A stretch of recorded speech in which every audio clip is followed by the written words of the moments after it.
ସନ୍ଧ୍ୟା ସମୟରେ ଆମେ ଆସି ପହଞ୍ଚିଯାଇଥିଲୁ ଆଉ ଏକ ଜାଗାରେ। ମୋତେ ଜଣା ନାହିଁ ଆପଣମାନେ ଏ ବିଷୟରେ ଆଗରୁ ଜାଣିଥିବେ କି ନାହିଁ, କିନ୍ତୁ ମୋତେ ଏ ବିଷୟରେ ଜଣା ହିଁ ନଥିଲା। ଏଠାକୁ ଆସିଲା ପରେ ହିଁ ମୁଁ ଜାଣିବାକୁ ପାଇଲି ଏହା କ'ଣ। ଲୋକମାନେ ସମସ୍ତେ ଏହା ଭିତରକୁ ଚାଲିବାରେ ଲାଗିଥିଲେ। ମୁଁ ମଧ୍ୟ ଜାଣିବା ପାଇଁ ଏହା କ'ଣ ତାଙ୍କ ସହିତ ମୁଁ ଭିତରକୁ ଚାଲିଲି। ଭିତରେ ଆସି ଦେଖିଲି ଭିତରେ ପୁରାପୁରି ସୁନସାନ, କିନ୍ତୁ ଏହି ସୁନସାନ ଏରିଆରେ କାନ୍ଥରେ ଥିବା ଫଟୋଚିତ୍ର ଗୁଡ଼ିକ ବହୁତ କିଛି ଦର୍ଶାଉଥିଲେ। ବହୁତ କିଛି କଥା ମଧ୍ୟ ଜାଣିବାକୁ ପାଇଲି। ଆପଣମାନେ ଭାବୁଥିବେ ଏହା କ'ଣ? ଏହା ହେଉଛି ଏକ ଟ୍ରାମ୍, ଯାହା କଲିକତାରେ ପ୍ରଥମ କରି ଚାଲିଥିଲା। ଏହା ପୁଣି ଟିକେଟ୍ ବ୍ୟବସ୍ଥା ମଧ୍ୟ ରହିଥିଲା। ଜନସାଧାରଣମାନେ ପାଖ ଆଖ ସ୍ଥାନକୁ ସହଜରେ ଯିବା ଆସିବା ମଧ୍ୟ କରିପାରୁଥିଲେ। ଅସଲି ଟ୍ରାମ୍ପରେ ବସିବାର ମଜା ନେଇପାରିନଥିଲି, ନକଲି ଟ୍ରାମ୍ପଟିଏ ବୁଲି ଆସିଲି। ଏହି ଫଟୋଚିତ୍ର ଗୁଡ଼ିକ ଟ୍ରାମ୍ ବିଷୟରେ ବହୁତ କିଛି ତଥ୍ୟ ମଧ୍ୟ ଦେଉଥିଲେ।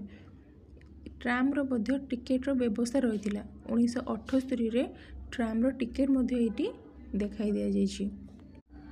ନୂଆ ନୂଆ ଜାଗାକୁ ଆସିଲେ ନୂଆ ନୂଆ କଥା ମଧ୍ୟ ଜାଣି ବହୁତ ଖୁସି ଲାଗେ, ଯେପରି ମୁଁ ମଧ୍ୟ ଜାଣିବାକୁ ପାଇଲି।